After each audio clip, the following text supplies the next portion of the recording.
திருநெல்வேலி மாவட்டத்தின் பல்வேறு பகுதிகளில் 1 மணி நேரத்திற்கும் மேலாக கொட்டி தீர்த்த கனமழையால் சாலைகள், தாழ்வான பகுதிகளில் தண்ணீர் தேங்கியது. கடந்த சில தினங்களாக வெயிலின் தாக்கம் தொடர்ந்து அதிகரித்து வந்த நிலையில் இன்று அதிகாலை முதல் குளிர்ந்த காற்றுடன் இதமான சூழ்நிலை நிலவியது. தொடர்ந்து தச்சநல்லூர், திருநெல்வேலி சந்திப்பு, கொக்கிரகுளம், வண்ணாரப்பேட்டை, பாளையங்கோட்டை, கேடிசி நகர் உள்ளிட்ட நகரின் அனைத்து பகுதிகளிலும், மேற்கு தொடர்ச்சி மலைப்பகுதி மற்றும் அதன் சுற்றுவட்டார பகுதிகளிலும் இடி மின்னலுடன் 1 மணி நேரத்திற்கும் மேலாக கனமழை கொட்டி தீர்த்தது. இதனால் சாலைகள், தாழ்வான பகுதிகளில் தண்ணீர் தேங்கியது.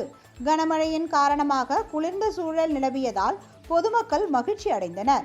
இதனிடையே கனமழையினால் மணிமுத்தாறு அருவி, அகத்தியர் அருவி ஆகியவற்றில் தண்ணீர் வரத்து அதிகரித்ததனால் அங்கு குளிக்கவும், சுற்றுலா செல்லவும் தடை விதித்தது வனத்துறை அறிவித்துள்ளது.